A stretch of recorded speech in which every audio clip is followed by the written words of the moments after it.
inabot ng marami nating kababayan matapos ang bagyong Yolanda. Pinakaapektado po ang mga bata na pumapasok sa paaralan na walang laman ng sikmura.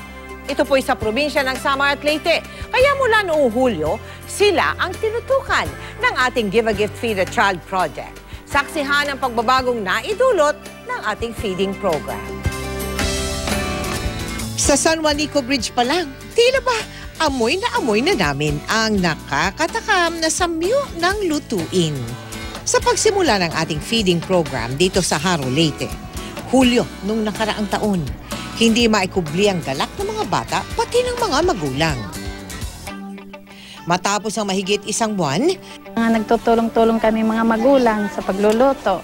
Masaya kami talaga dito sa feeding na ito na binigay ninyo sa amin. Dahil sa handog nating masustansyang pagkain at vitamins. Ay opo, napakalaki po ng pagbabagong nangyari. Yung mga bata, mas naging attentive po sila sa klase, mas naging participative pa po sila. At si Edmundo, masiglang-masigla na raw kung kumain.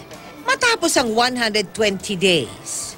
Ang araw na ito, ang graduation day ng mga bata sa ating feeding program. Si Clifford, dating wasted ang nutritional status.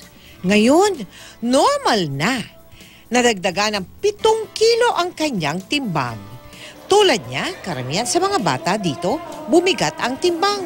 Ay, minsan may pumapasok na hindi pa kumakain ng breakfast. Nung nagkaroon ng feeding, nagpupursige sila na pumasok na sila. Ang mga magulang, maging ang kanilang mga anak, nadagdagan ng kaalaman.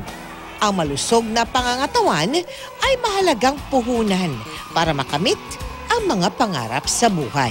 Malakas na po ako.